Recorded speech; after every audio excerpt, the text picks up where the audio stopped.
DD214 Gaming Podcast is for mature audiences only. Opinions expressed are our own and do not represent any Department of Defense or U.S. government entities as a whole. This podcast is for entertainment purposes only. Viewer and listener discretion is advised.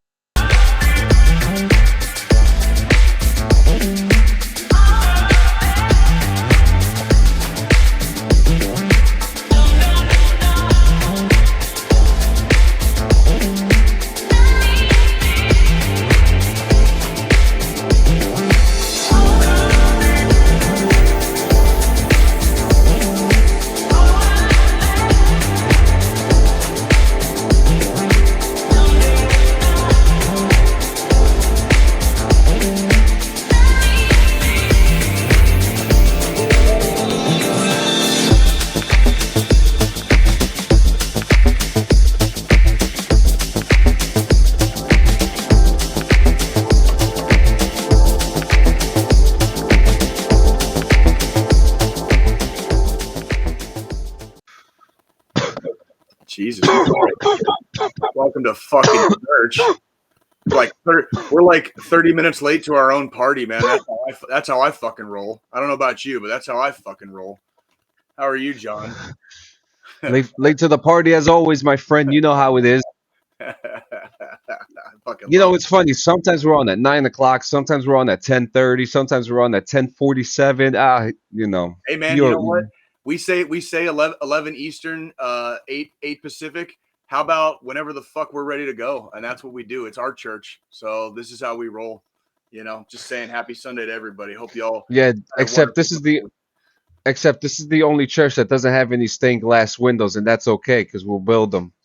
We can't. That's exactly what we're doing from the foundation up, my friend. We'll have some beautiful Gothic architecture mixed in with some fucking, I don't know, fucking postmodern fucking craziness. I don't know. I mean, that's what the broken glass in my head is at least telling me. So if you had, so let's put this into perspective. If you had a stained glass window, what would your stained glass window look like? I can already tell you. I can literally already tell you because I made it in 6th grade. There was a. Let's hear it. Okay, story time. So, at my elementary school was very, kind of traditional for being, the 1980s. So we had music class, like once a week, and we would sing songs. And then, once a quarter or twice a quarter, it would be, the concert night where the whole school would come sing and all the parents would be in the crowd and, whatever. Long story short, for Christmas time, there's that song, have a holly jolly Christmas, best time of the year. I don't know if there'll be snow, but have a cup of cheer. Okay, so me and this one kid, his name was Josh Richens. Okay, good buddy of mine. Growing up throughout elementary and middle and even high school, we would say instead of have a cup of cheer, we would say have a cup of beer, and then we would both like put our hands up and go, shh, as if we were like toasting mugs, right? So we were what's that shit, where they have like construction paper and you can like, it's like tissue paper, right? So we would they gave us razor blades and we were able to carve out a picture and make a stained glass picture that year. And I made it of two hands with two mugs of beer fucking like approaching each other like this. And so that's what my stained glass picture would be. It'd be like two people fucking giving cheers, dude, with like foamy ass fucking mugs of beer. That would be my stained glass art. John, you're muted, I think. And I hear fucking music in the background. What the fuck is that? It sounds like porno music. It's story time music. This is for you, man. Well, thank you. I appreciate that. Yeah, man. Hey, good morning to everybody. What's going on? Everybody up in the chat portal. Did you see what Deshaun just said? He's like, damn, Jay, they gave you razor blades in school. You were old as fuck. Dude, you don't even want to fucking know, bro. The 80s were wild, man. The 80s were fucking wild. You are probably so old that you were getting beat by teachers with wooden rulers then, weren't you? No, corporal punishment was out at the school I was in, although I have met several people my exact age and even a year or two younger that did go to schools in the 80s where corporal punishment was still a thing. And there are certain places in the country where it was absolutely still a thing in some schools. So interesting. Mine was not. Although they were able to, they had their own ways of fucking punishing us. It just, fucking. I did smoke by the way. I'm thinking Dylan Mason. My other account got banned. I can't comment. Who's that? Well, okay. I think that might be one of my buddies. That might be one of my buddies. Dylan Mason is one of our new members here. He actually that clip that we're going to be showing later, that clip that I just showed you before the show started, he was a part of that whole mess. Oh, good. Oh, our producer he was friends with Jason Gassis. Welcome, Mr. Dylan Mason. So welcome. Yeah. So while we're talking about stained glass, I think mine is pretty simple. Just throw a marijuana leaf on it and a baseball, and we're good to go. Hey man, I can dig it, man. A little bit of reefer, a little bit of freaking, American pastime. Like I can dig it, man. Colin, good morning. I love your shirt. I love your shirt. Patriotic and satanic, dude. Like I'm down, dude. I'm down. Like listen, man. Listen, academics. They got it going, man. They got it going. I don't know what to say. So yeah, man. So. How was your week, man? Do you want me to go first before we get to the nitty gritty? Well, shit. You know what? This week, you know what? I want you to go. I've already talked for a couple minutes. Like, please go first. And like, all right. I want to hear from you first this week. Let's do it. So, this week, I'm trying to think, man, because we'll throw this on too. Oh wait, was I just echoing? Okay, I'm not echoing anymore. Anyways. This week wasn't really much going on. Had a pretty good week, regular week stuff. But I did get to watch. We had the finale for Boba Fett. Overall, as a show, to quickly put it, overall as a show, I'm giving it a 7. Just a solid 7 for forgetting about who the fuck Boba Fett is and completely going into a new show. That's that. I also got an awesome chance to watch. Being the Ricardos, starring Javier Bardem and Nicole Kidman, which if you're into history and stuff like that, and this story was actually pretty interesting because it was the story of Lucille Ball being in the news media being I don't want to say exposed. I'm trying to find the right word here, but they were accusing her of being a communist during the Red Scare in the 1950s. Exactly. Yes. I know what you're talking about. So that was the story that was going on in that they were showing in this movie, and it was absolutely fantastic. Solid 8.5. They sounded almost exact. You know what, Squillini? I had a dish that I thought was named after you this week, so I named it the Squillini. I just wanted you to know that because I remembered your name. Squillini. I named a dish after you this week. I named a dish after you. Yeah. And being the Ricardos, 8.5. Acting was good. They sounded great, but they just didn't really look like them. But 8.5, really good thing. Also got to play this. I'm going to take a few minutes on this one. All right. Go ahead. Dove into a new game called Telling Lies. Telling lies, telling sweet little lies. This game is probably one of the most unique games I've ever played. Me and my wife started playing it yesterday. You're pretty much investigating something on a computer. And what seemed like a boring video game of videos, you're going through a computer of like a cloud of videos. And these videos are showing conversations between a couple people. You later find out that the character that you're investigating, you are the character named, what's the name? Is it Karen? Oh, yeah, you're Karen. Yeah, so you play as the character Karen, and Karen is looking through her husband's computer. Her husband is a fucking spy. And oh man, I thought you were gonna say he was like a fucking porno producer or some shit, and she just no, but when you go through the videos, so you type in a keyword, and the first keyword is love, and there's a couple of videos. Yeah, so there's one where he's talking. I would have typed in. Well, trust me. So you type it in, you get a set of videos, a set of it's a very specific search. It's a NSA search database is what's going on. So you type it in, and the word love comes up, and he's talking to his daughter in one video, he's talking to his wife in one video, and then he's talking to like a cam model in another video. And then he's talking to some other lady. Yeah, so then he's talking to another lady who you then realize is part of a terrorist group who's about to blow up the fucking pipeline. Man, it's pretty too much. All I want to say right now about this is that if I was playing the game, the first fucking keyword I would type in would be extreme anal. Stop telling lies, because you know you're better than that. What else did you get into this week? What else did you get into? I know that wasn't it for you, was it? Well, I finally got to watch on Bet TV, which we'll get into later. Trying to think, did anything else crazy happen this week? Any big news? Nope. Any big things that we did? Nope. What happened? Well, I cried about my car. I still don't have my car, guys. It's still. Right, too. That's some fucking bullshit. Yeah. What about the Discord? Deshaun's telling us the Discord. By the way, I wanted to say what's up. Jason Gasses, Mark Anthony Gonzalez, welcome.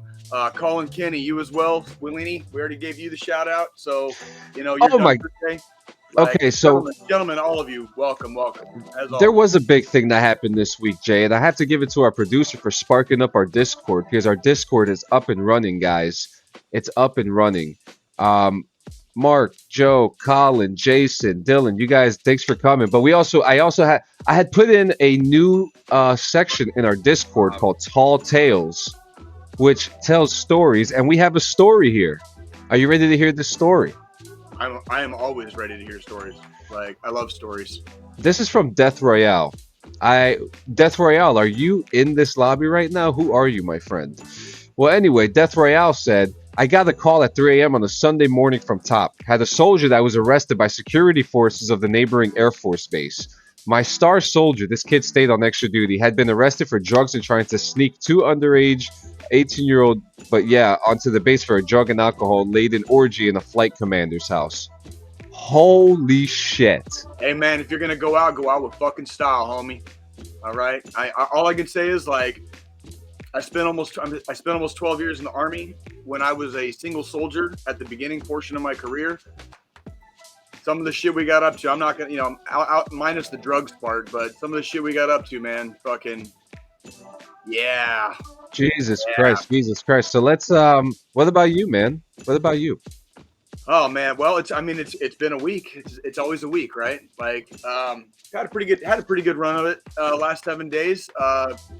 Me and my beautiful girlfriend Nikki, we caught up on both The Witcher and 1883.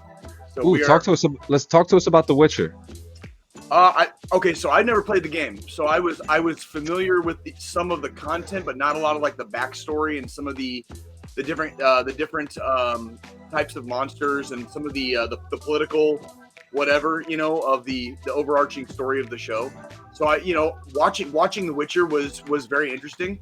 I enjoyed it tremendously. Was looking forward to basically the whole build up to what is now the end of season 2. Finally got caught up, and we took our time with it because we've been watching like 3 other shows in the middle of it. So The Witcher has just kind of been this omnipresent, but we finally finished it. So we're kind of like not on a TV show right now. So 1883, I'm a huge fucking fan of Westerns. 1883, like, you don't have to watch Yellowstone. If you are a fan of Westerns, period, watch 1883. I will say that, like, just straight up. Like, you don't have to watch Yellowstone. Just because it's a spin-off of Yellowstone does not mean this show is like, you don't have to like anything about Yellowstone to enjoy 1883. It's motherfucking Sam Elliott, bitch. All right? It is motherfucking Sam Elliott. All right? Y'all fucking want to talk about some 1980s shit, man? Go look at a fucking movie called Harley Davidson and the Marlboro Man. All right? And your boy's in that shit. Who is the only person in human history with the fucking nuts big enough to portray Sergeant Major Basil Plumley? Sam Elliott. All right? The one and only. Sam Elliott's fantastic, too. 1883 is the shit. I got to go to Dancing with the Stars on Tuesday and sit at fucking stage left. That was an interesting experience. It was like a dance performance, basically. It was not like the show where there's like judges and stuff. It was strictly a dance routine, basically, with people who have been on the show Dancing with the Stars. And there are some fucking super fans of this apparently, because like I walked into this motherfucking place like clueless as fuck, right? Like I had no fucking idea what this shit was gonna be like. So I'm just fucking sitting there like stage left at the bottom of the stairs, you know, that actually literally go on stage, right? And I'm just I'm watching the crowd, but the crowd is like 90% women, and the 10% of men that were there were probably all dragged there by someone in the 90% of the women, right? And there was this one, god damn it, dude. Like, okay. So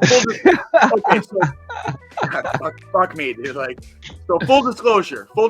Jay was in drama in high school, so I have experience as a thespian.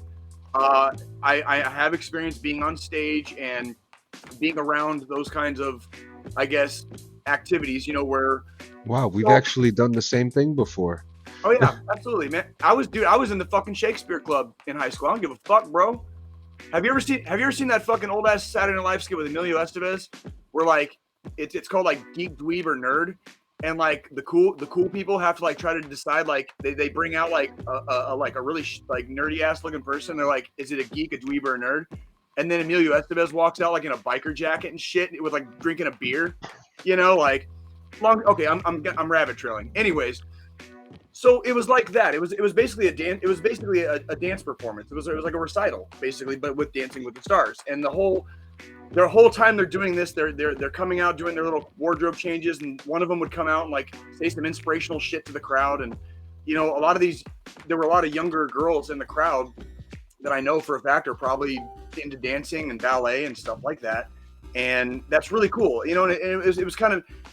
But the one thing I didn't like about it, and I hate to say this, is like because I like seeing stuff inspire people, and I like seeing especially the youth of our country, you know, really any country, become inspired and driven to greatness, basically, within themselves. But it was the one thing I didn't like. It was so fucking Disneyfied. It just felt like a veneer, like, you know, like you ever like chip a fucking tooth. And they put that fucking veneer on, you know? It's like, it looks like your fucking tooth, but you know it ain't fucking there. It's like a hollow. It was just missing that, like, I know. That natural. I know a lot of the young kids there probably had a great time. And honestly, they did put on a really good show. The dancers, phenomenal shape. There was one of the male dancers, dude. It was like all the male dancers, there's like 6 of them. They were like it was like 6 dancers of like, and they all looked like different versions of Magic fucking Mike, dude. All right. There was this one dude who looked like, I kept looking at this guy and checking him out. And I was like, who the fuck does that guy look like? He looked like fucking Weird Al. It literally looked like fucking Weird Al, except he had this like sculpted like Greek god of a body with like the manicure with the manicure with like, you know, the manscaped, you know, chest hair and all that. And I was like, that dude looks like fucking Weird Al Yankovic, except if he was like a dancer, right? And if somebody's asking about Shakespeare, my favorite Shakespeare tale is by and large Hamlet. I know that's kind of a very standard response, but Hamlet is easily my favorite. I also love Othello. I love The Tempest. The Tempest is my favorite one. But as far as Hamlet, there's a movie from the 1990s called Hamlet, obviously, but it was made by Kenneth Branagh, and it is literally the entire play on film. And I highly, highly fucking recommend, if you are into Shakespeare, giving that movie a fucking watch, because everyone is in that movie. Everyone is in that movie, literally. Yeah, I actually have to say, I have a Star Wars.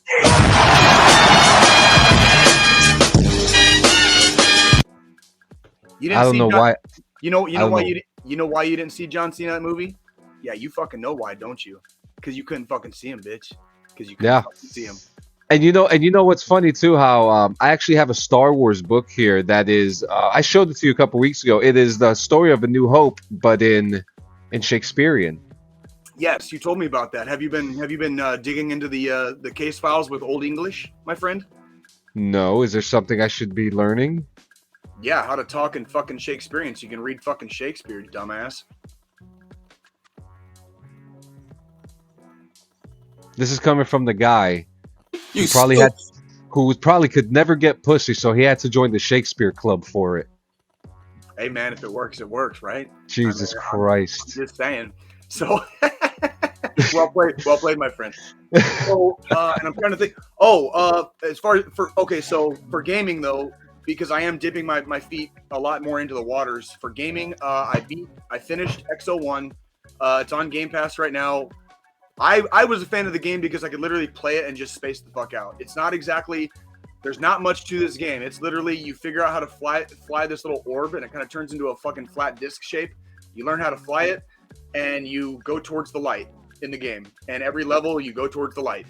And different worlds have different amounts of gravity. So when you go to these different worlds, you know, flying the craft is a little bit different. And that's it. So it was like a game I could just kind of space out on and not have to think much. And it was actually kind of a very cathartic when I play it. I beat the game and I immediately restarted another one and just kept it. And I just play it once in a while just to fucking space the fuck out. I also played a game called Descenders. We just started that. That's like a mountain biking really good game. Yeah. I kind of like once you figure out like how to maneuver the bike, it's kind of just, I like going fast and just fucking making my bicyclist eat shit.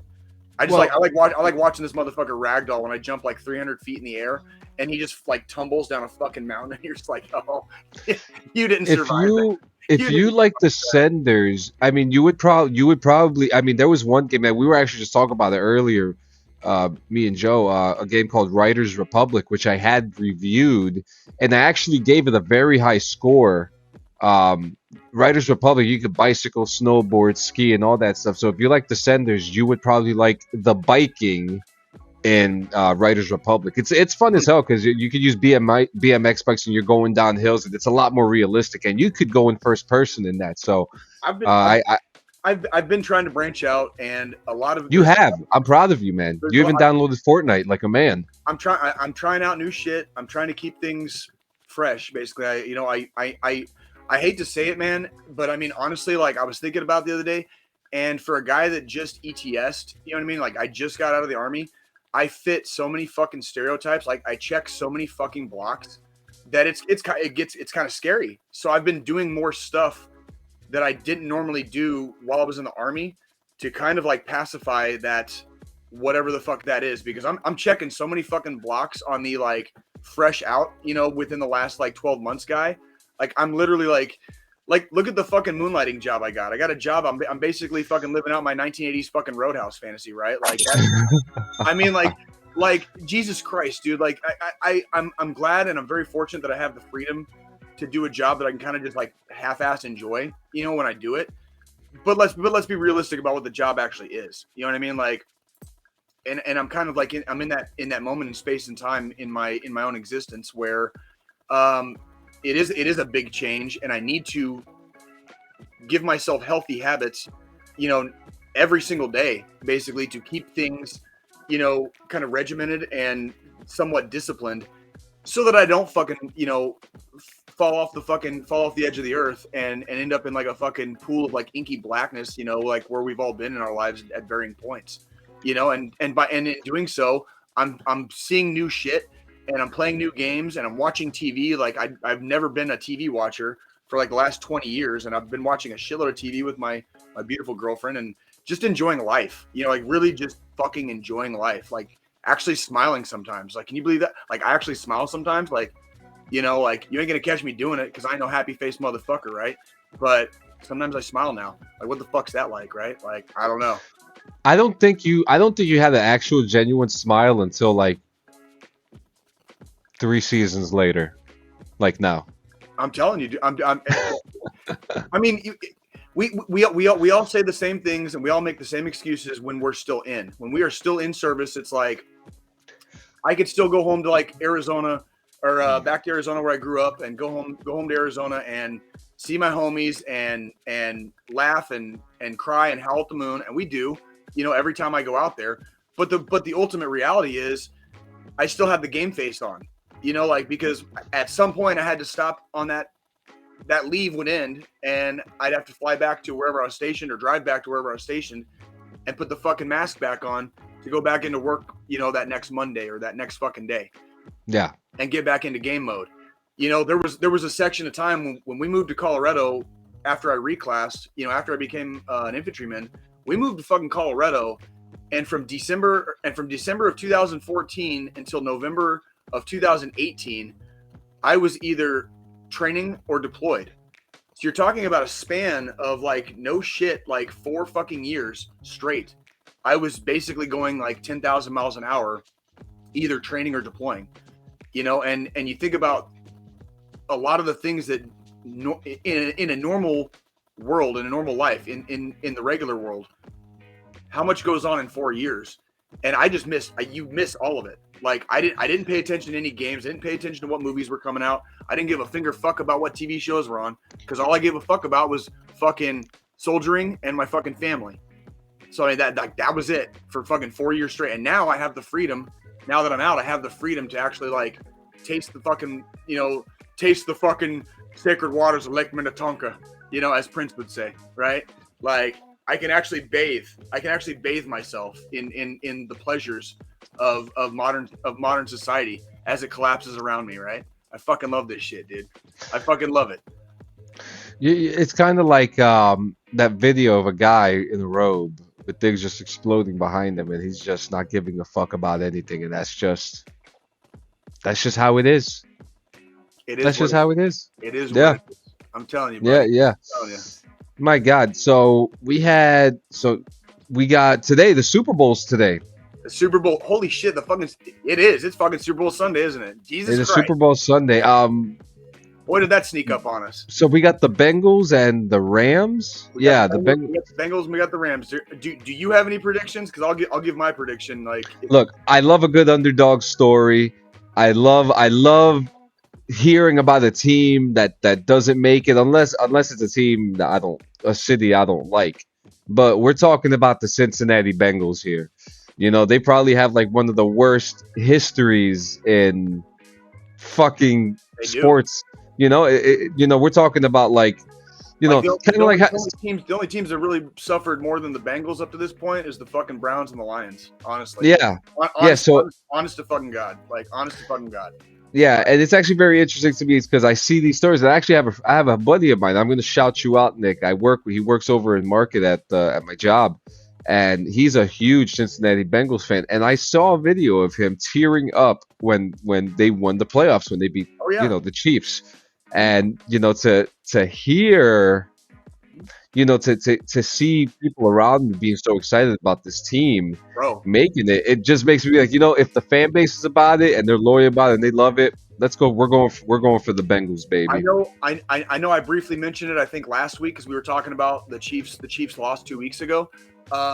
If the Bengals hadn't been playing against Kansas City that day, I would have been going for them. Like honestly, like they are kind of the underdog, and it was even to the point where this was Kansas City two years ago, or two short years ago, when we won the AFC Championship and went to the Super Bowl for the first time since fucking like 1970, right? That was our city. That was our city until 2 years ago. So I understand exactly where Cincinnati's at. They are definitely the fan favorites probably in this one. I want Cincinnati to win this game, but if I was putting money on the game, I'd be betting on the fucking Rams. And so my heart is 110% with the fucking Cincinnati Bengals. I wish them all the luck. I fucking hate Los Angeles. Okay. So I'm sorry, not sorry to all you Cali boys and girls. All right. I fucking hate Los Angeles as a city. So I'm totally going for Cincinnati, but I think Los Angeles is probably going to fucking win the game tonight. So, but I said the same shit 2 weeks ago when they came to Kansas City. And what did they do? They found a way to win. So good luck to both teams and both of the fan bases. I know it's exciting. When your team makes the Super Bowl, it's exciting. Best of luck to everyone today. I hope it's a great day. I hope it's a great game, and I hope the commercials don't fucking suck dick for beer money, dude. All the commercials are already online. They've already made it on TV. Like, dude, everything is so fucking stale these days. This really is like the fall of Rome, dude. It's it's all bread and circuses, except the fucking circus sucks and the bread's stale. You know what I'm saying, dude? Super duper bowl because no Brady. Speaking of fucking sports, did you watch UFC last night? I'm actually real disappointed because I have not been following the UFC at all. I've been pretty disappointed with some of the cards who have spoken about it, but I found out that I just realized that yesterday was Whitaker and Adesanya. Am I correct? It was, and you know what? Okay, You and me need to do this quid pro quo thing. Like I've been branching out with the games. I need you to start branching out with the sports, dude. Okay, like we're gonna have to start. That's fair. Enjoying some sports more together. Okay, that's fair. Maybe tonight during the game, we'll fucking like. John, can you still hear me? I can hear you. Okay, maybe tonight during the game we can like video chat. Maybe just do some recording. Maybe just for fun, just for some maybe additional content possibly. I don't know, just a thought. Because like sports ball is fun. Sports ball is fun. I mean, sports is fun. Sports is fun. Like I'm just saying. So back to UFC, man. I'm sorry. I got us. Yeah. So UFC. So that's the only. So what were the other fights? And the reason I didn't even decide to look at the results. Cannonier and Brunson. That was like one. Like okay. So Cannonier and Brunson. First off, great fight, great finish by Cannonier.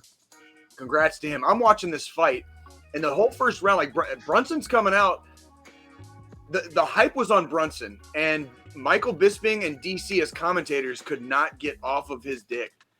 Okay, so the whole first round, but see, as the round was progressing, Brunson went for a couple of takedowns, and he expended a lot of energy on these takedowns, and every time Cannonier got took down, he basically stood right back up. Like he just basically just stood up. You know what I mean? Like Brunson had him down and controlled for maybe like a few seconds. Like, would you count it as a takedown if you're scoring the fight? Yeah, probably. I'd score it as a takedown, but I would also score it as like Cannonier just stood right the fuck back up too. By the end of the first round, Brunson looked tired. However, in the last 30 seconds of round one, Brunson caught Cannonier flat-footed and he knocked him on his ass. So Brunson took fucking round one, and I'm not going to dispute that. But Cannonier basically, like, the entire momentum of the fucking fight was in Cannonier's favor. So I'm watching the second round, and DC and Bisping are just, like, on Brunson's dick. And I was like, he's not winning the fight, guys. Like, what fucking fight are you guys watching? Because, like, Cannonier started to put it on Brunson. Brunson again went for, like, another hard-ass, like, fucking takedown. And finally, like, at a certain point, Cannonier fucking caught him. And then as Brunson was kind of like going away, from the hit, kind of stunned, Cannonier caught him with a fucking like a back fist, like a backhand, basically. Oh shit! And that was, and it was about 5 seconds after that, it was over. Cannonier finished him, and it was like, for all the hype on Brunson last night, it was not a good night for Brunson. Another good fight. Shit. It was early in the card. It was the first fight on the main card. 2 lightweights. Okay, I can't think of their names. First fight on the main card last night. Great fight and a terrific performance by Bobby Hill, the King. Is it Bobby Hill? God damn it. Fuck. Bobby. Who the fuck is it? Am I blacking out? Bobby Green. Bobby Green. I'm sorry. Bobby Green. Thank Bobby Hill. What is this fucking? Bruh. What is this fucking King of the Hill? Damn, Bobby. I'll sell cocaine and cocaine accessories. Like, so. Damn, Bobby. Damn it, Bobby. But no, Bobby Green put on a fucking terrific performance. The opposing fighter was from Germany. Great kid, also great fighter. But as is tradition in MMA, there's levels to this shit. And Bobby Green worked that kid for it being a 3-round decision. Bobby Green put on a masterclass of footwork and striking. So all fucking respect to him. Adesanya Whitaker, what can I say, man? Fucking Adesanya's still the man. Although you're gonna get my complaint about Adesanya getting boring here. And this, I think Whitaker got it. It made it to a decision this time, and Whitaker is there's fucking Adesanya. There's Whitaker. And then there's like this giant cliff that falls off, and then you have everybody else in the middleweight division right now. And Whitaker's probably not going to see Adesanya again for a long time. Like he's been beaten twice now. But here's the thing: like I don't know who the fuck's going to beat Whitaker out of that decision aside from Adesanya, and that's the thing, because Whitaker. He's gatekeeping at this point. Well, people were arguing last night that fucking Whitaker possibly won. You know what I mean? And I'm not necessarily gonna say I agree or disagree with that. I'd be inclined to say that the judges probably scored. I would say Adesanya probably won that fight. Like, I won't say handily or easily, but Adesanya probably won that fight. Whitaker definitely took a couple of rounds. Here's the thing. For Adesanya being champion, and this has always been my criticism of champions in the UFC, especially long-term champions. You know, if you're going to start playing fucking decision ball and just fucking do 25 minutes of fucking jabs and fucking just making sure that fucking you don't get fucking knocked out, boring. Okay, like, I understand to become the champion, you have to beat the champion, but it shouldn't be the challenger has to knock the champion out for the belt to change hands. I'm not going to say that Adesanya won the fight last night. What I am going to say, though, is that the champion shouldn't be allowed to basically stall for fucking 25 minutes while keeping it interesting enough to not lose the belt. Does that make sense, John? A little bit? That makes sense. That makes sense. I mean, we know that when he stepped up for the one fight that he did, he obviously didn't win that fight. Correct. So he still got that one on his record. Right. I mean, at this point, I mean, look, he's still a spring chicken. The guy is still, you know, he is. Adesanya is still Adesanya. I am not talking shit on him. What I'm saying is, for him and anybody else who holds a motherfucking belt, like, I don't like. I hate saying this because I do consider him probably the greatest of all time. GSP used to piss me the fuck off with this shit. Because he went from fucking George Rush St. Pierre, finishing fucking fights to Decision Master, and I hate that fucking Decision Master shit because, bro, if I was fucking 30 years old and I could get back into shape to fucking go 25 minutes straight and just do that every time and keep the belt, I would too. I'm not saying I'm not saying it's a bad move. What I'm saying is it's boring to watch. Yeah, and that's all I'm saying. Like it doesn't mean they're not the best at what they do. It's just not always fun to watch. Like, I mean, I don't watch a fight to be decided on a winner. I watch a fight to see someone get knocked the fuck out. Sure, and understandably, if both people are equally matched, some fights might go to decision. But by God, it better be a fucking slugfest. I want to see like a fucking Mickey Ward, Arturo Gatti, old school. You know, we don't even have a problem with each other, but we're gonna beat the fuck out of each other. You know what I'm saying? Oh, yeah. Also last night. Tuivasa and Derek Lewis. How could I fucking forget? The big boy Tuivasa. Rumble. The big boy rumble. Oh boy, the big boy rumble. You like Tuivasa. I do. Well, and I like Derek Lewis too. And this is why we've talked on the podcast before about why I don't fucking bet on fucking MMA. I tried again last night with a parlay. My first two fights were fucking wrong. And one of them was Derek Lewis and Tuivasa because I would have picked and put money on Derek Lewis. And up until the point he got knocked out, Derek Lewis was handily winning that fight. It made it to the second round. Derek Lewis was easily in the lead. And Tuivasa fucking caught his ass and slept him. And it was like the fucking house came down. The house came down, bro. It was like the hammer of fucking Thor from the clouds, bro. The hammer came down and Tuivasa fucking emerged, dude. From the billowing ash cloud, dude, of the ruins of what was left in fucking Houston that night. Yeah, right? Dana White is going to be busy for the next couple weeks. And on that note, after this commercial break, we're gonna come back and talk about some deep RP talk. Fuck yeah.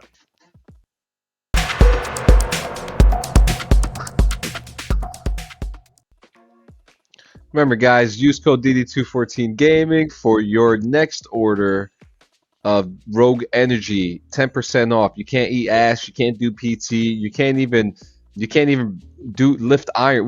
How do you say what do you say when you go to the gym, Jay? That you're doing what with blood and iron?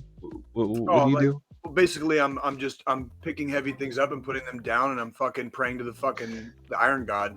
You know what there I mean? We go. That's what it is. Praying to the Iron Gods. Gym is like, I know we say this is like church for us, and it kind of is. But the gym is like the actual place I would consider to be like my church. It's like the holy place. It's the place where I'm by myself. I grew up kind of working out by myself, and so I'm in there, and it's just me. It's just me and the fucking weights, dude, and or the track I'm running, or the fucking hill I'm climbing, or the fucking roads I'm fucking rucking, and that's where I get spiritual, is when my body is being taxed, and I don't do anything without blasting fucking like at least 3 fucking rails of fucking Rogue Energy before I go. When I saw Dancing with the Stars on Tuesday, you kids have no fucking idea what it was like with all those colorful costumes and 6 dudes that all look like different versions of Magic Mike with the fucking lights and the sounds and the colors. And that was just in my fucking nose. You need Rogue. And there you go. Get it, man. That's what. And remember, guys, 10% off. So yeah, so we've been kind of into the subject of GTA RP role play. For some people they know it as No Pixel, 5M, Right. and we're gonna talk about both sides of the spectrum here. We're gonna talk about the fun side of it, and we'll actually talk about that first. But there's also negative effects to this, and there's also some negativities to this that we've actually had to kind of think about. So to kind of break down, you have moments like this. Play that clip, Joe.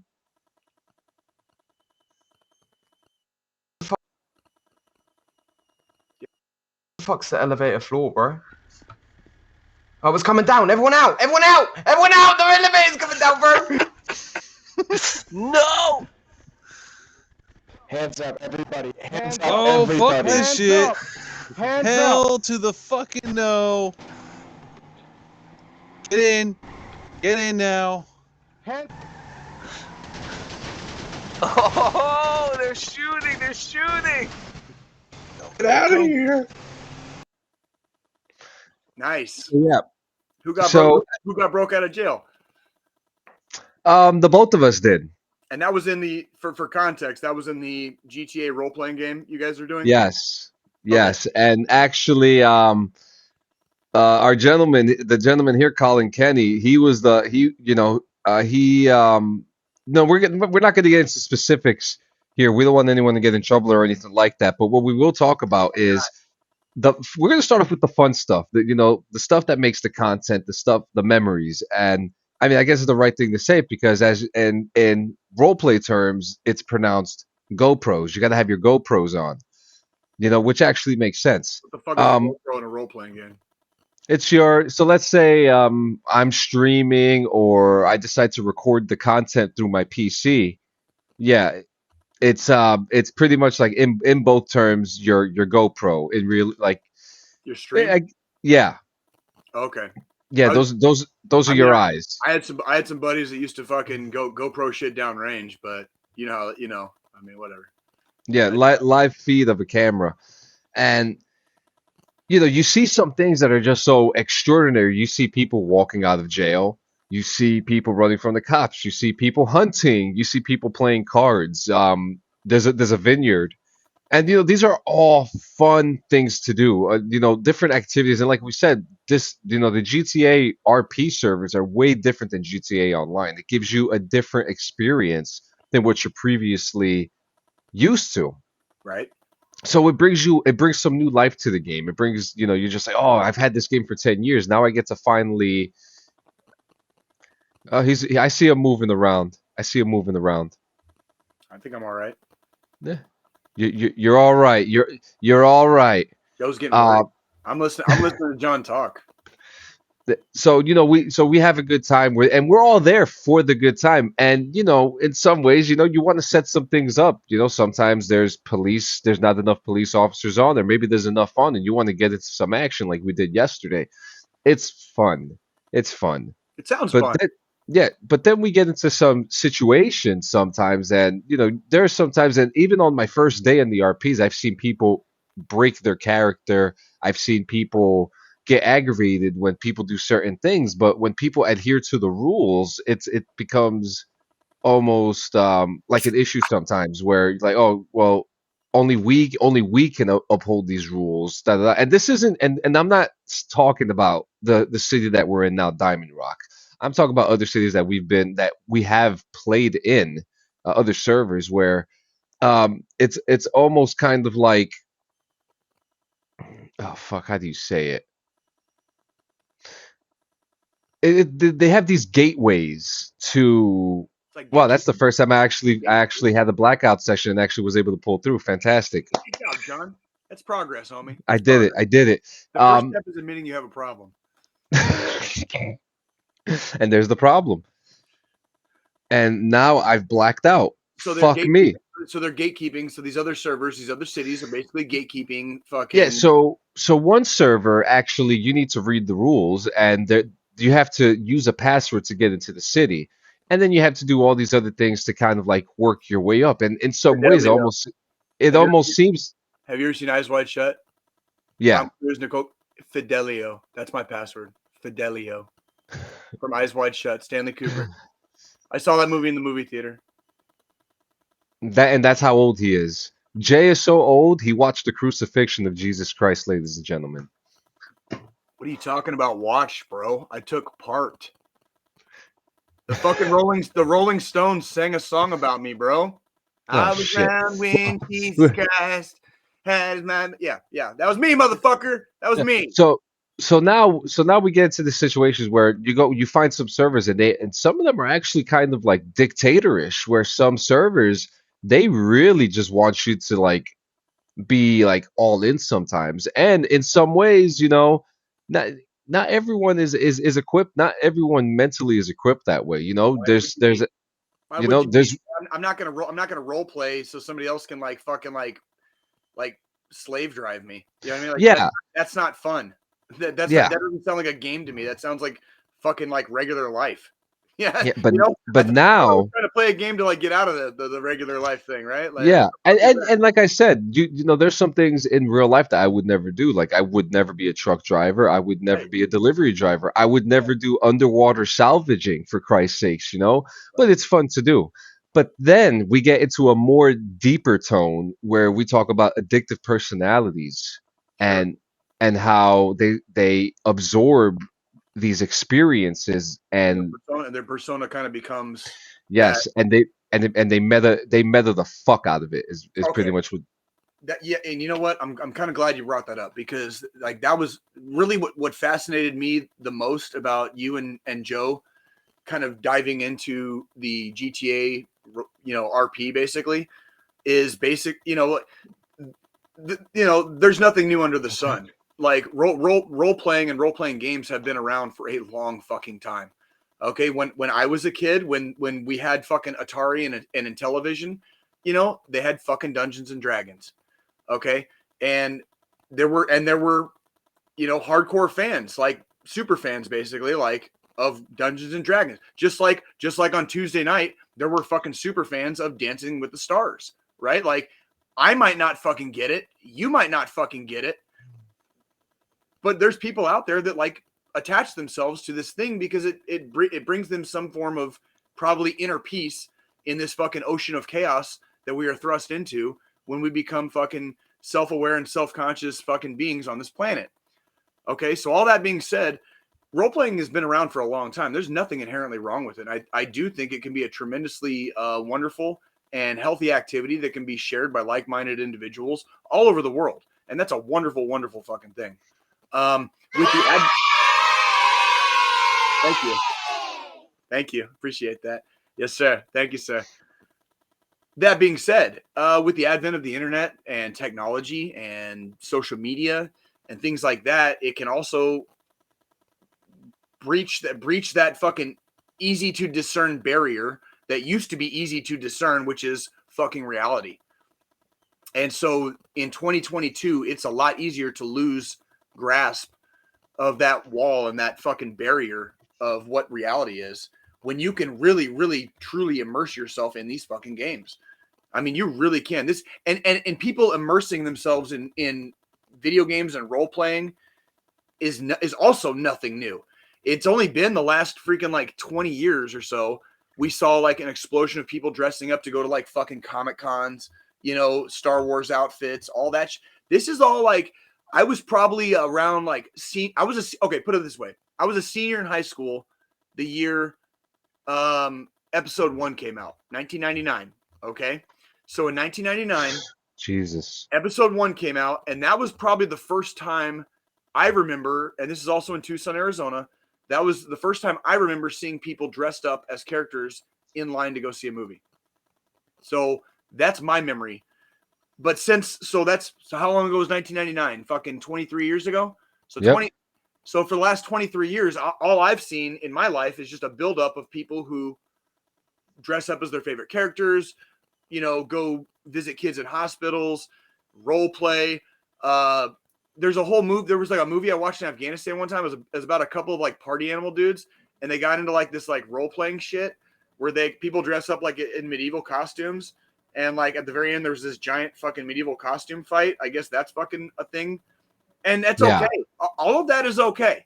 Yeah. Where does it not become okay is when the line between reality and fiction kind of like, get a little muddled. And if you spend 18 hours a day on a fucking server and you only see fucking 30 seconds of fucking sunlight, and your entire persona is this entity that you have created in an electronic universe, you know what I mean? And that's the only thing.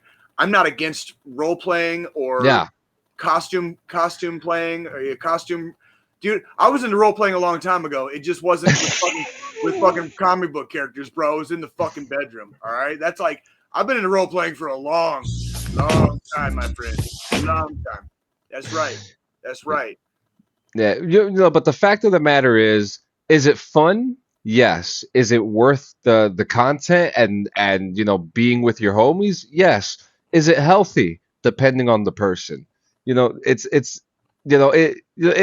we could talk about this with any other game, right? GTA vanilla style, or even Fallout, or even Starfield that's about to come out. These are all games that kind of try to put you in this kind of like meta mentality, and it's not a bad thing because it's fun. It's an escape. It's a release, because why do we play? Why do some of us play video games? Cathartic release. Exactly. And to expand on your point that you're making, I mean, you and me on this podcast, we have said many times, yes, to an extent, this is us, but the reality is like we are playing kind of caricatures of ourselves on this show, like because we are beaming ourselves out into fucking time and space. This is not exactly who I am like on a regular day. Like this is not the fucking Jay you're gonna get 24 hours a day, 7 days a week. This is a very like hyper extreme version of the shit that goes on in my head and how I choose to present myself. So I want to make that very clear too. Like, just because you see me acting a certain way or saying a certain thing on this podcast, this is a podcast. This is a produced fucking show. This is not exactly who I am in real life, and we've said that many times. And so in a way, this podcast in a way is kind of like a form of cathartic role playing. I mean, it really is. Like, I made the joke about, we're like a 40-year-old version of Wayne's World, right? Like with a podcast, like that's what we're doing, right? But it's cathartic. It's really, it's healthy for us. And we get to play ourselves in a much more amped up way. Like this is John turned up to 11. This is fucking Jay turned up to 11. Let's see the fucking sparks fly, right? That's fun. It's fun and it's even healthy, right?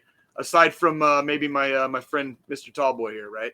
So, yeah, and it's really cool. I mean, as far as the communities go, some communities, like other communities, can be very toxic. But even the one that we're in now is very lenient. Is very lenient, very relaxed, very open. They're very the leaders are very communicative.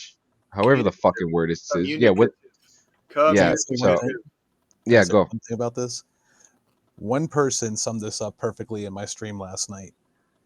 Bright Shot flat out said, "You guys are basically playing an adult version of Cops and Robbers," and that's exactly what it is. Okay. Exactly. Yeah. And there's nothing wrong with that. There is nothing inherently wrong with that. That's exactly right. Yeah, actually that was very interesting. That was very interesting. And maybe one day we could. I think I'm just gonna make a character of you and just imitate you and No, be that fuck this that. I going to think grow. no, you were talking about a gaming PC or something. You know, like we'll get all that figured out at some point. I'm sure. Yes, we will. And when we are back, we will be back with the news, guys.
So we have a review here real quick from our producer Let's fucking for the game Labyrinth. Let's hear it, man.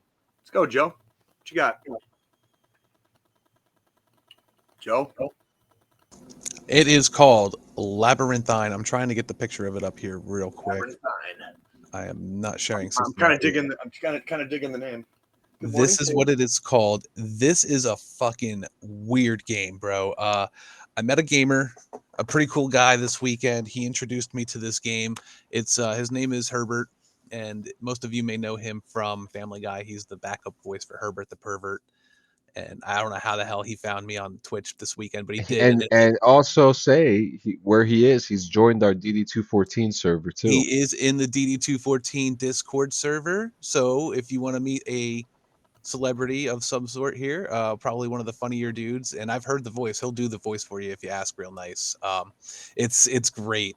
So he introduced me to this game, and we played together for a little while the other day. And this is a freaky game. You start out picking a character, of course, like any other game, but then you get into this area, and it's like you see these little ducks with a cowboy hat and shit. And he's like, "You're going the right way, partner, because you're in a maze, dude. It's a big fucking maze." Oh, I would love to just get baked and fucking walk into that shit. Oh, I jumped I'm scared talking, so much. I'm talking real life. I just want to Oh. fucking do that shit in real life. Like this is a I game. want to do that too. We have a hemp maze in Pennsylvania. Dude, I like literally like, can you imagine just getting baked off your ass? And all of a sudden there's a bunch of ducks walking around with fucking cowboy hats. I'm like, you're going the right way, partner. Yeah, you reached the dead end. You're about to get massacred. Yeah, right. So I won't give out exactly all the spoilers that I know of, but there's some puzzles in the game that are pretty interesting that really make you think. And there's a creature that follows you around for a bit, and like it's something like it really gets the blood pumping if you're not used to this sort of shit. How do we find this game? And it's on Steam. What platform? It's on Steam. It's on Steam. Okay. It's on Steam for $10 right now. It may go up to $60 soon. I'd say it's a good like $30 to $50. I need your guys' help. Freaking, I need your guys' help with this shit because freaking, that's like I need to get into this shit because it's not. Gaming is going in such a different direction, and the platforms, like the main console platforms, are just epically failing right now. Both of them. So, like, I like horror. Like horror to me is like that's like my candy land. You know what I mean? Like everybody else is like fucking dancing around, fucking sunshine and rainbows, and I'm like, can you like just scare the fucking shit out of me so I can feel something, please? You know, like I just want to feel again. I'm all fucking gray and dead inside. Can I just feel something? And so you got like fucking Michael Myers with a fucking chainsaw, which he never had in the movies, right? Fucking chasing me down a hallway, and I'm just kind of like slowly walking backwards, like, come on, bro, you're better than this. You're so much better than this. Deshaun, who are you talking to? Is that pink furry long-armed monster? What the fuck? Deshaun, what the fuck are you talking about, bro? That's weird. It's not a pink furry long-armed monster. He's like some demonic looking thing. There's like demonic looking evil runes and shit, and it's fucking wild. Why you Check talking it shit out. on my, why you talking shit on my family, homie? Why the fuck are you talking shit about my family, bro? I'm so lost. I am so lost.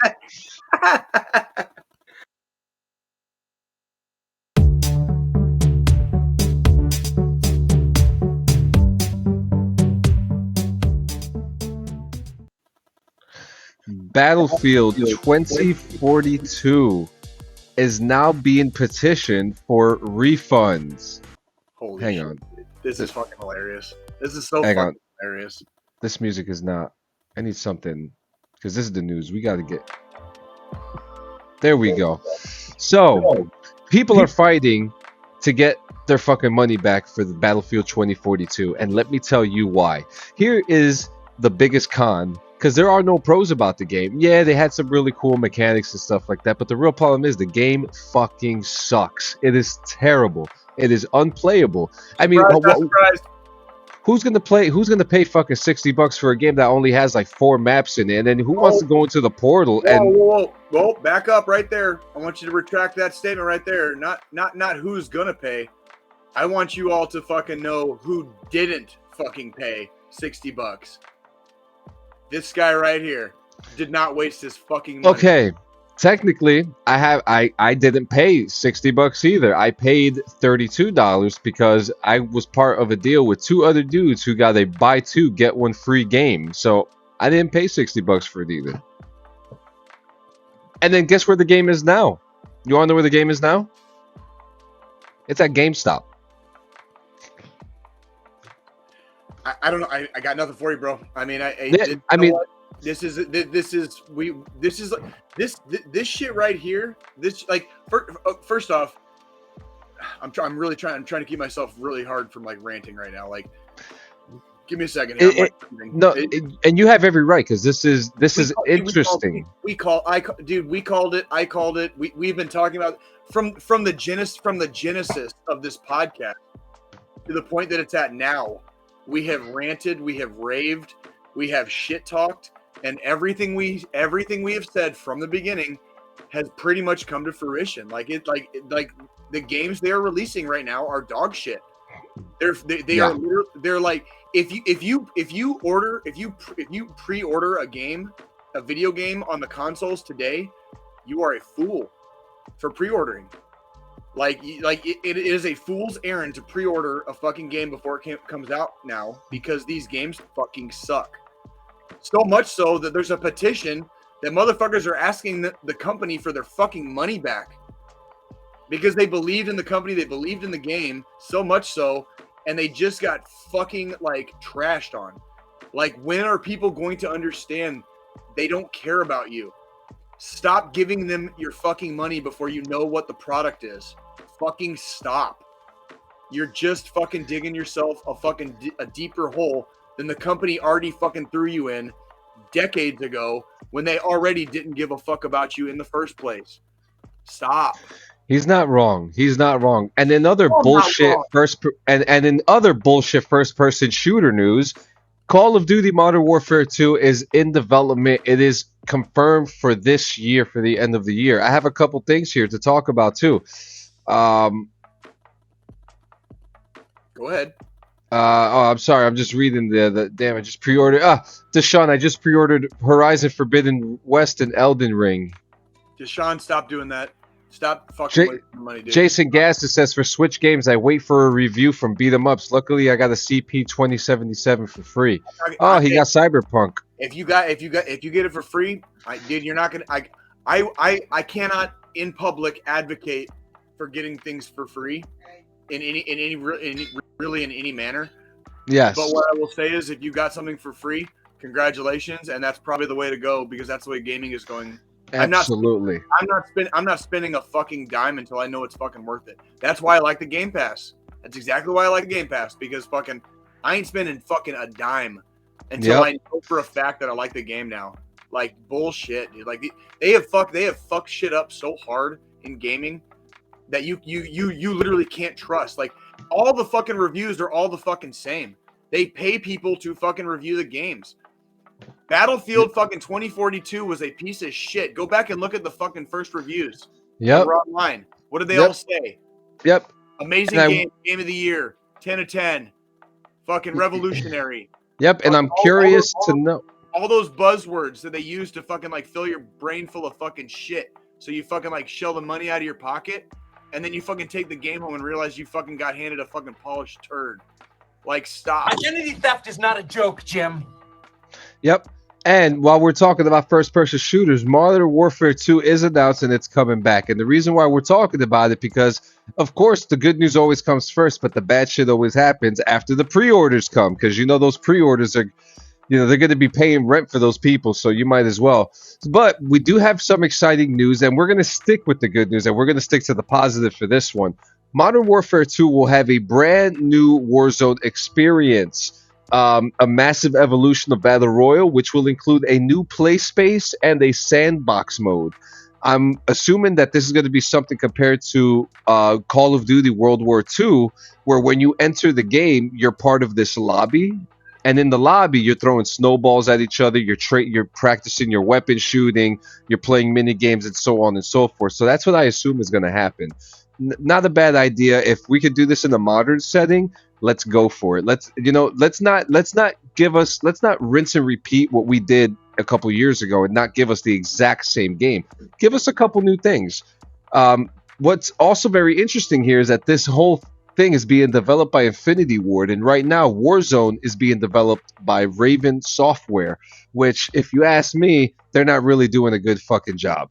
The question is, will Infinity Ward be able to protect their game from hackers with this new engine that they're coming out with? So more news coming in the next couple weeks for that. I'm sure we're going to be seeing something soon. Maybe we're finally going to see Ghost McTavish finally in the game that everybody wants to see. And please do not do an X-Men thing and repeat the same fucking story, because I don't want to see Ghost get killed again. We've been through there already. There's other stories to tell in the Call of Duty universe. You said you wanted me to stay positive, right? Well, there's nothing to be positive about that. I got all the positive stuff out. Oh, okay. I just want to encourage everybody to use the fucking 2 brain cells you have left that normally fight with each other, and do not fucking pre-order anything. Fucking wait at least a fucking month and see what fucking other dumbasses that fucking spent their fucking hard-earned money on it say. Okay. And yeah, it's Call of Duty, and they have fucking epically failed for, like, you know, all but one of the last like fucking 15 years. So, you know, Modern Warfare came out in 2019, and they have epically failed ever since then. So don't fucking hold your breath. Yep. And Jason Gass says, let me be honest with you. If you weren't into Minecraft before Microsoft bought the company, don't play. It's a shit game if you're brand new to it. And that seems to be the thing that happens when we have, and it goes with sports too. You know, when something so good comes in and a big corporation grabs it, they shit on it with piss, blood, and venom. And it's not the same anymore. Watch the Super Bowl commercials today. I mean, you can see it live on camera in front of you today when we watch the Super Bowl. I mean, it is so infested and infused with corporate bullshit that it just makes it hard to watch sometimes. It really does. Like, it does. It really, does. really And that's does. probably that's, you know, it's funny because that Super Bowl halftime show is probably going to be full of that today. So, I mean, you know, and what's funny is, like, it's fucking like Dr. Dre and fucking Snoop, you know, like Eminem on the Super Bowl halftime show. Yeah. On the Super Bowl halftime show.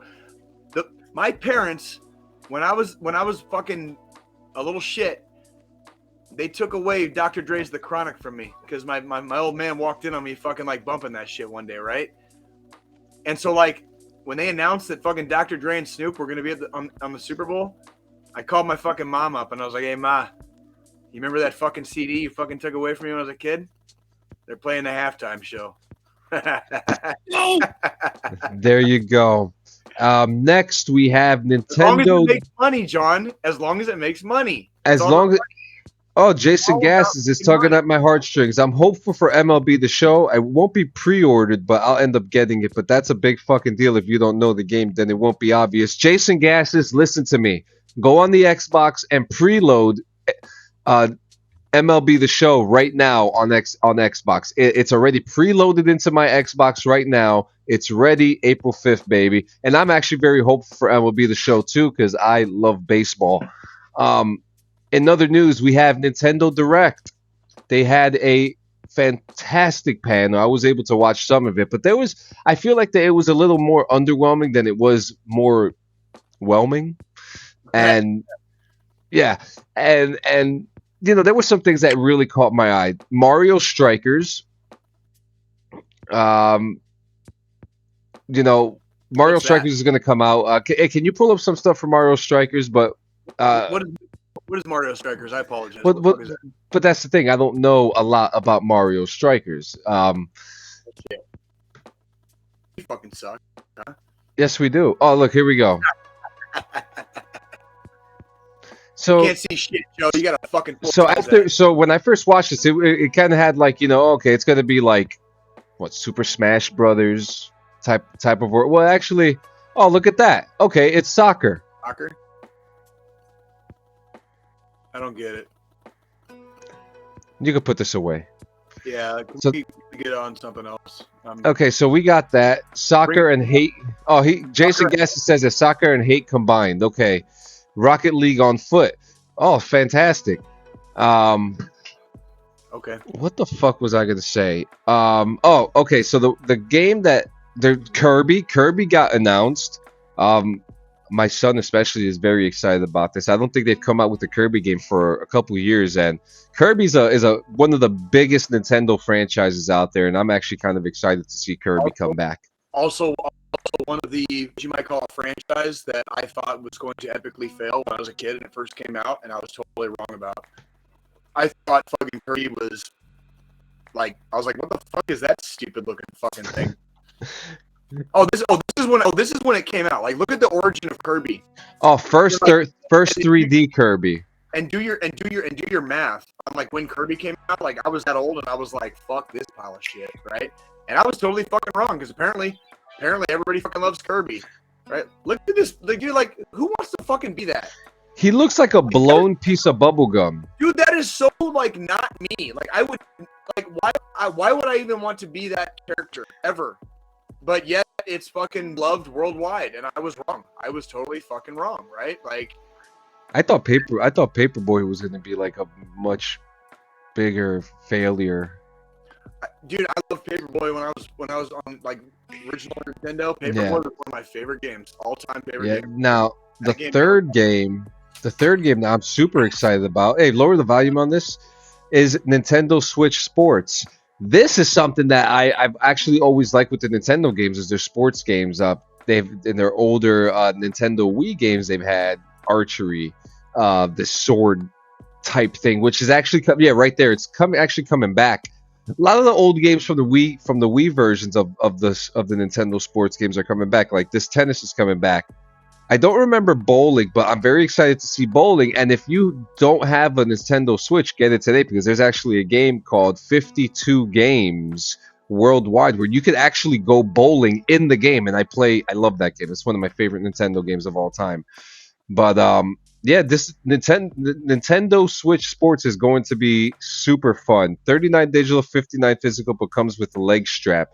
And the leg strap is actually really innovative too because you could play soccer and you could strap the controller onto your leg. It goes up here to your thigh, and you just do a quick, and it will register as a kick when you're kicking the ball. You know what? I honestly, they have Portal. I'm not gonna lie. I'm kind of digging the direction a lot of this is going. I think Nintendo's doing really good things right now. I think Nintendo, out of all the major console companies, is probably the money makers right now, and that's where I would put my money moving forward because I like the fact that you can strap something on and keep it physical. You're burning calories. You're not just fucking sitting there with fucking orange dusted fucking hands and an orange dusted dick, it hasn't been fucking washed in 2 days in your fucking mom's basement. You get your fucking ass. You're lapping everybody else. It's not. You're lapping everybody. No, we're not excited for Metroid Dread. Get that shit out of my face. You're fired. Joe, get the fuck out. What are you doing, Joe? Are you Joe? What the fuck? No, My we're God. not. We You see were doing, when we you were doing so good, Joe. You were doing see. Here's so the fucking here's the good. thing.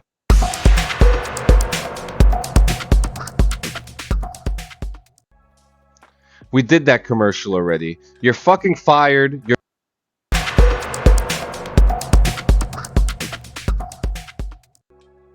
This is starting not to get fucking funny anymore, right, asshole? I John, will. you're getting triggered. John, you're getting I will triggered. fucking walk John? down there and I will drag.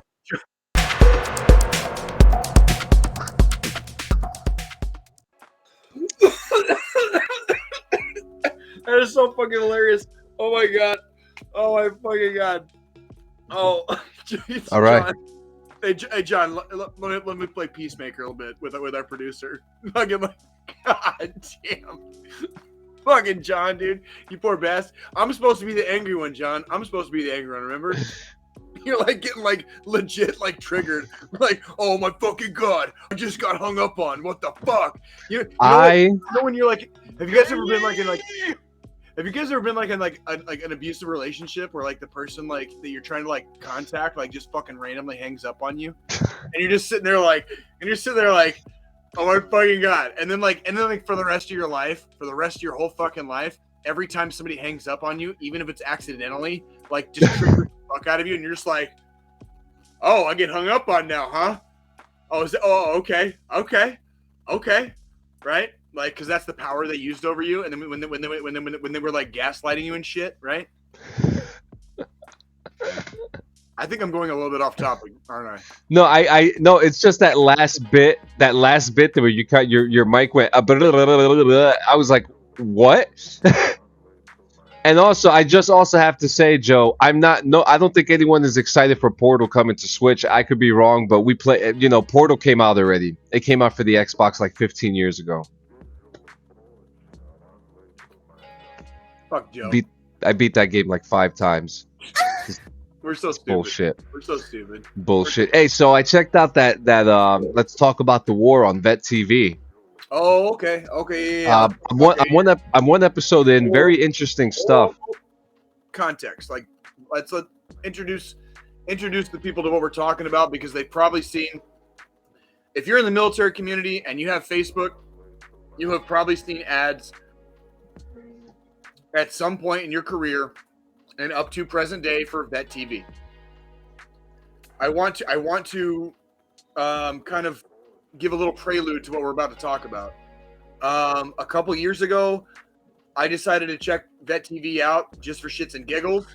So I subscribed to it just for shits and giggles. I was deployed, I had nothing else to watch. I was just kind of like, fucking YOLO, I'm in Afghanistan. Why the fuck not, right? So I did it.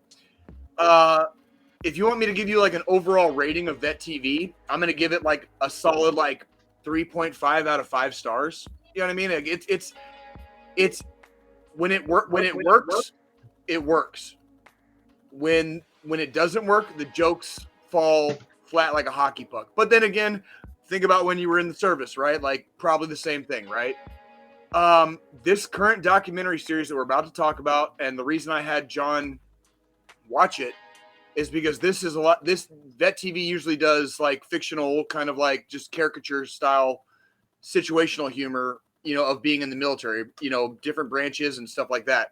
This particular series that we're about to discuss is a kind of more of a docudrama or docu-series. And it's very hard hitting, and Joe, pause that. It's very hard hitting and very That was me, my bad. Yeah, I was gonna you can put the sound up on it. I was just gonna say pause it, and then I can give you guys a link. Yeah, this is the one. We should play this with sound. I know for a fact they'll let us play this. It's a Hey, this is just the trailer. This is just the trailer. We should play it. I mean, Hey, you want me to start it? Yeah, start it over. Start it over. Play it with sound. This is an actual docu-series. They talk to combat veterans from Iraq and Afghanistan from GWAT. And the title of the series is Let's Talk About the War. And I think I watched this one, and out of everything Vet TV has produced and what's taking 12 or 15, however many dollars out of my pocket every month, this one documentary series made that price worth it because they are veterans. And this is very veterans produced and very veteran oriented. So let's watch the preview together. Joe, you can bring that up full screen. Let's watch the preview. That'll give us a couple minutes of a break. And I want everybody that hasn't seen this particular thing of Vet. I know what you're thinking with Vet TV. It's all the stupid where the dude walks up to his commander and like stabs him and shit. And like, fuck all that. Like, I want you guys to just watch this. Go ahead, Joe. Shoot that motherfucker!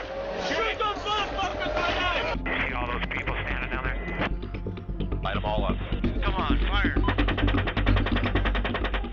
What did you think when the news was blowing up about Kabul? More than 2,300 Americans have been killed. We need to take this nation for less terrorism being bred in this region. I don't see us making any real fucking change around here. Now concerns are growing that they could take the capital of Kabul. It became really obvious to us that we weren't really there to win. They killed a child who was 2 years old. Believe me, I have not seen a 2-year-old Taliban member yet. And it just shows you how fucked up things are over there. It's the 5th major attack in the last 4 weeks, killing dozens of people. Violence was always the answer. It's either us or them. I may feel this in my soul one day, but I don't give a fuck, because all that matters is coming home alive.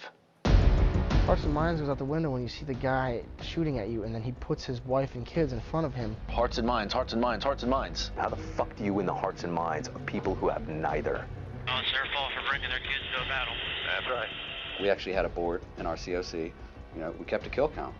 We made a decision that not only are we going to shoot first, but we're going to do so without fear of repercussion. That's how the military's built. You obey orders. When to reassimilate and then going right back to that same mindset. You can't flip the switch that quick. So I just decided to leave the switch on. I was ready to die. My method of coping was alcohol. I'd collapsed both of my lungs, broke both of my arms, most of my teeth were gone. Shot dead in an insider attack, killed by one of the Afghan security members he came here to train. Tensions might be higher than normal with the ANA and ANP because some Army staff sergeant just went out in town and killed 15 people. Like, nobody wants to see their friends get shot and blown up. Nobody wants to see, little kids get blown up and get shot in the fucking head. Nobody, you know what I mean? At the end of the day, nobody wants to see that shit. It's okay to talk about it. It's okay to feel the way that you're feeling, but also at the same time, do something about it.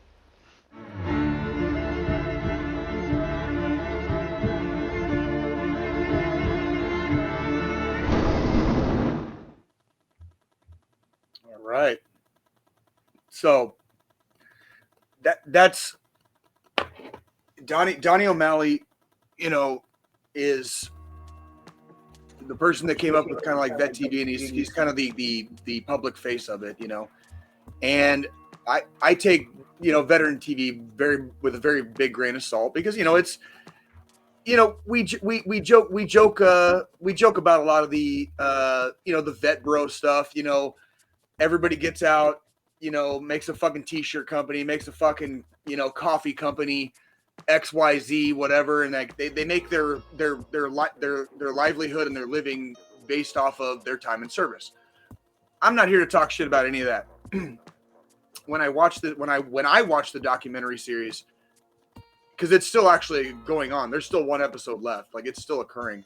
When I saw it, I was struck by how real it was, I guess. And I was like, oh, well, yeah, there's fucking dudes I can fucking get down with right fucking there.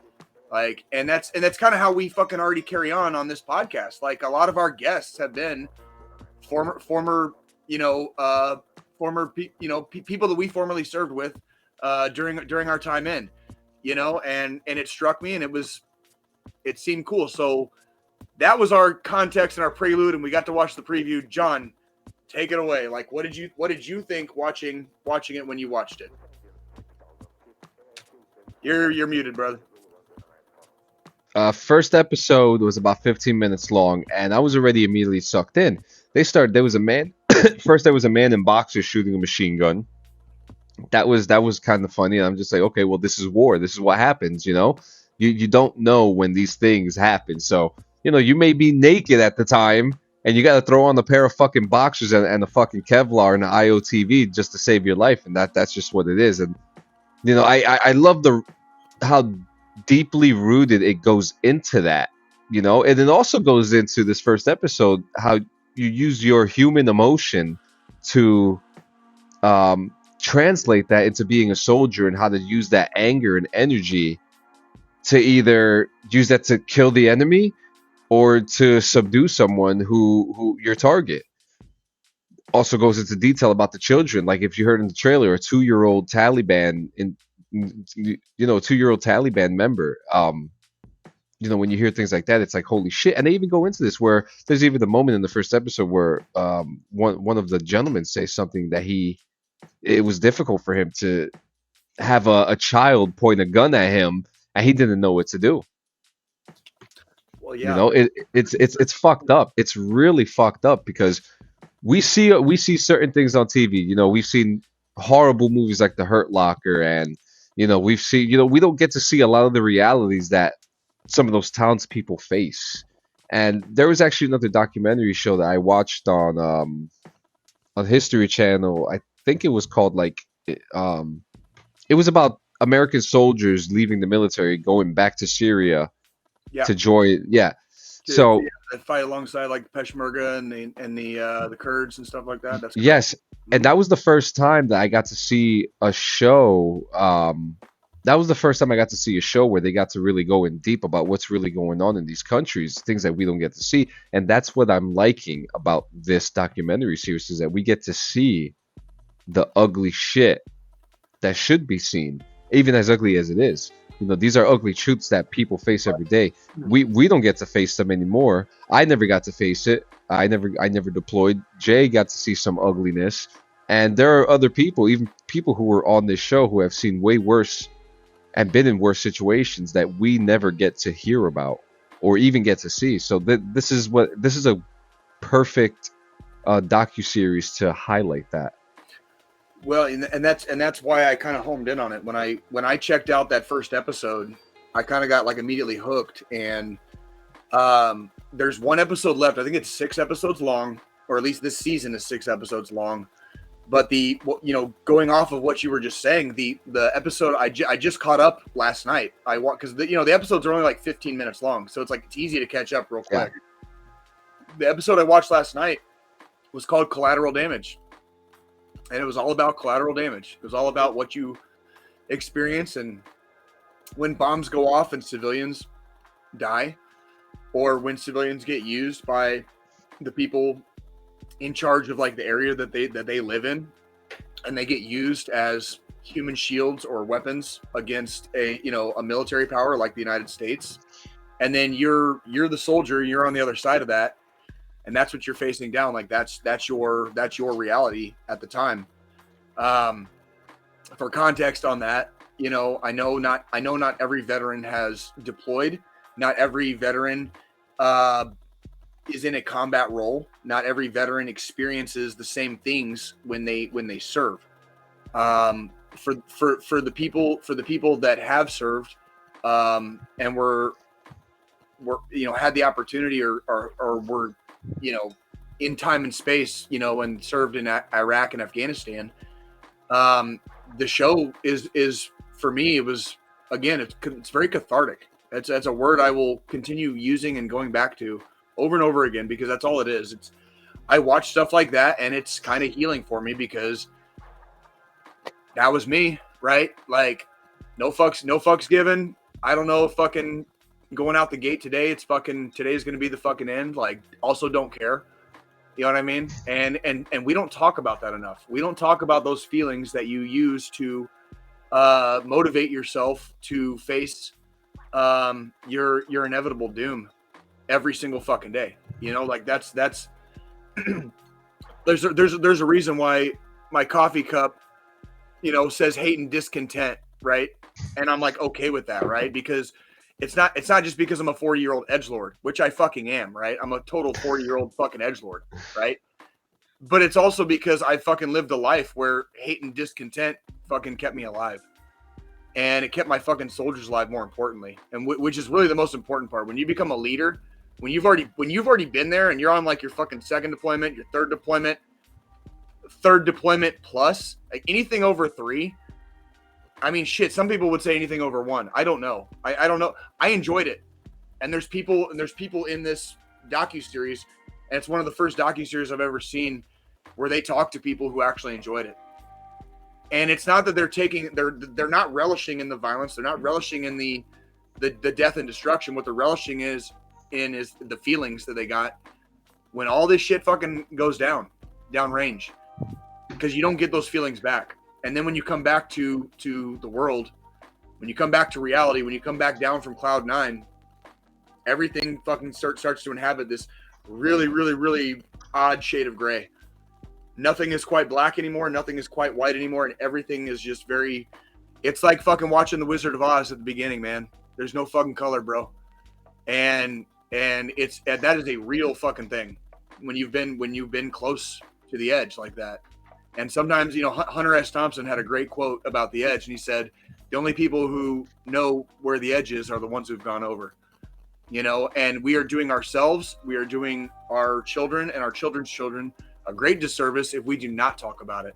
When we don't talk about the reality of what it is like to face your mortality, not only sometimes on a daily basis, but also relishing in it and enjoying it, right? Like doing that kind of a job with a smile on your face. And like these are the days we're never going to get back. We were fucking kings of the earth. Nobody could fuck with us, so much to the point that like I wished people would fuck with us. I wanted people to fuck with me out there. I really, really fucking did. I prayed for it. I'm not even a big, I'm not like a believer in any organized religion, right? And I was praying that somebody would fuck with us on mission. I wanted to fucking lay hate and discontent downrange, right? And that's like, and like having those feelings, and how do you get those feelings out? How do you justify those feelings when you come back home to hot and cold running water, grocery stores fucking filled with food, 2 beautiful fucking daughters that if the universe has any justice, hopefully won't be too much like me, right? Because we all want the best for our children, and it's one of those things like how do you rectify A over here with fucking B over here? Because now you can't fucking separate them. Because now I'm home. Now I'm home for fucking good. Army's gone. Army's. My time in the Army's over. So I saw this fucking documentary series, and I was like, you know what? Like that was some shit. That was some real shit. So that was kind of like I wanted to share it. I wanted to share it with the veteran community, especially for our GWAT veterans that fucking went down range. I want to share with our GWAT veterans that didn't go down range. You know what I mean? Because I know a lot of you guys feel guilty about not being in the right time and place or the right unit that made it. And I'm here to tell you right now, kids, you didn't fucking miss out on anything except a fucking head full of fucking broken glass and being even more fucked up than you already are. So don't fucking freak out about that shit. Shit like this docuseries is like, that's why I joined the VFW, so that I can continue serving not only my country, but I can continue serving my fellow veterans for the rest of my life. However many more breaths I have in my lungs, and however many more beats my heart has in my chest, I will continue serving. I will never stop serving my country, my peers, my fellow service members, our families, our loved ones. The people that truly suffer a lot of times in war is typically not the fighters on the field. A lot of times the fighters on the field want to be there. Okay. It's not always true, but it is true to an extent. A lot of fighters want to be there. The people who really suffer in war is always the fucking civilians. It's always the family members. It's always the people that have to fucking be left with fucking nothing but memories, And I don't know. I think it's worth a watch. And if anybody has any questions about it, if anybody needs any help with it, I'm not going to say that I'm going to give it out for free, but if there's anybody watching this podcast and they want to watch it, I will find a way to help you watch it.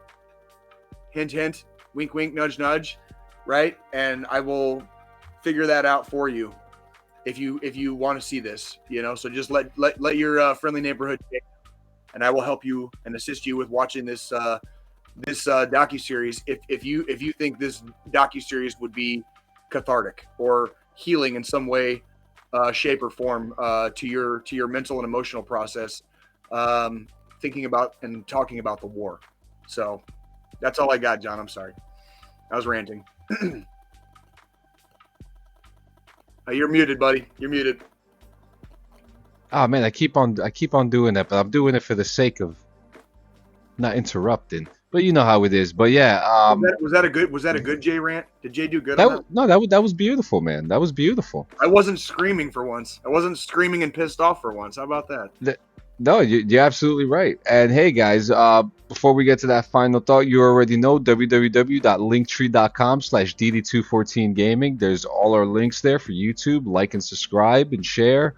Apple Podcasts, leave a comment there. Go on to Spotify, check out the videos, listen to the audio, check out the polls. There's some interesting polls on there, guys. Also, don't forget to check out 80s Babies Gaming at facebook.com/80s Babies Gaming. Get all your veteran active duty soldier AGR gaming needs from that guy.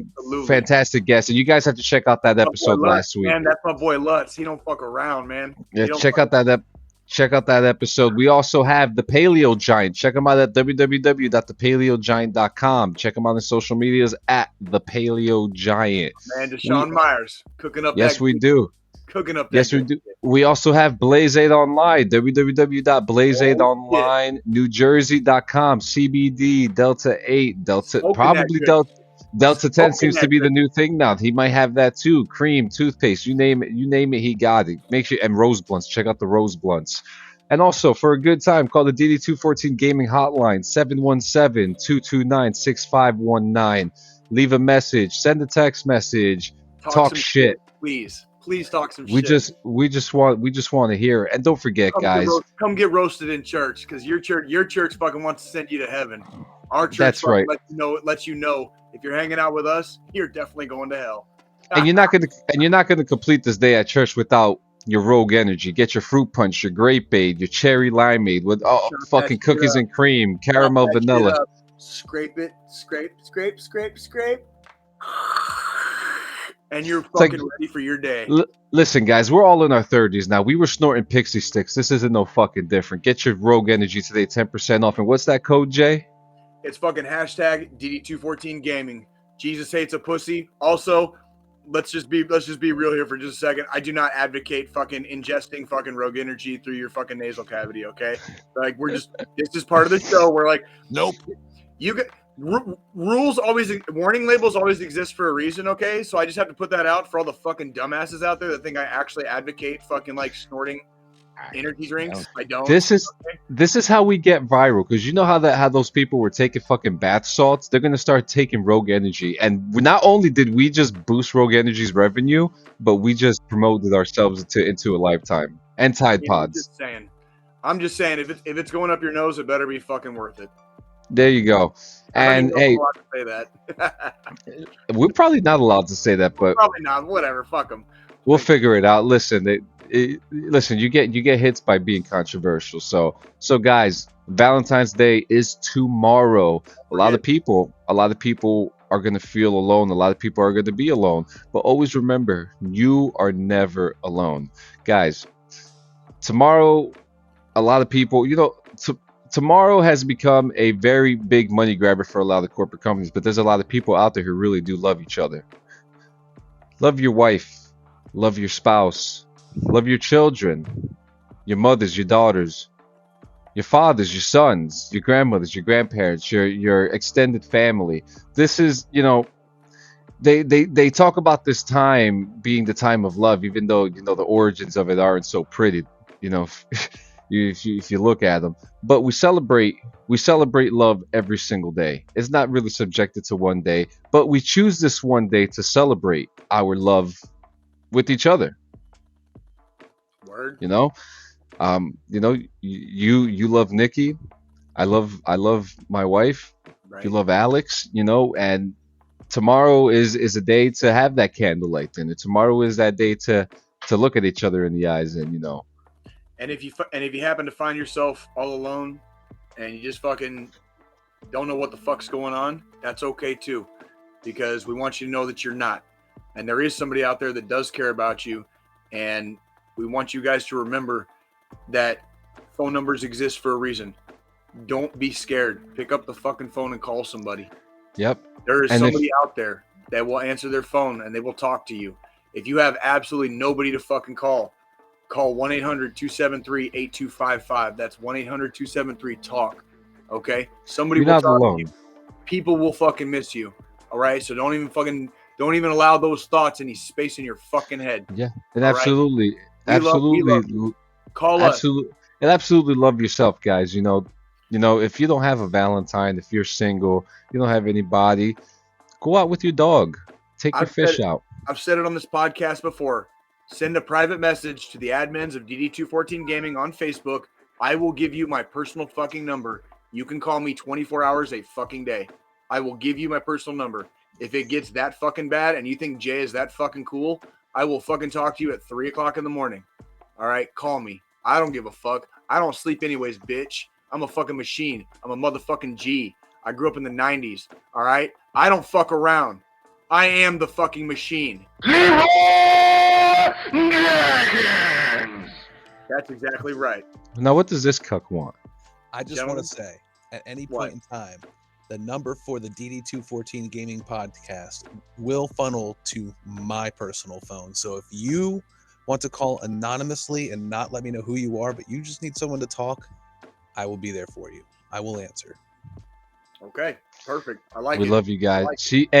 Come by next week. We have a special episode with Gonzo Gone Gaming. He's going to be unboxing a lot of shit. We're going to be talking about. We're also going to have a conversation about what it's like to be older in boot camp. So this is going to be an interesting conversation about two old ass grandpas here. Been there twice, homie. Been you there know, twice, homie. You know, we're talking about retro gaming. So join us next week for that episode, guys. And yeah, dude. Happy Valentine's Day, everybody. Have a good week. Enjoy. See us in the RP servers. Let's play some Among Us together, guys. Let's play some PUBG. We'll see you guys. Enjoy the Super Bowl, you fucking cucks. Oh, yeah. Enjoy that shit, too.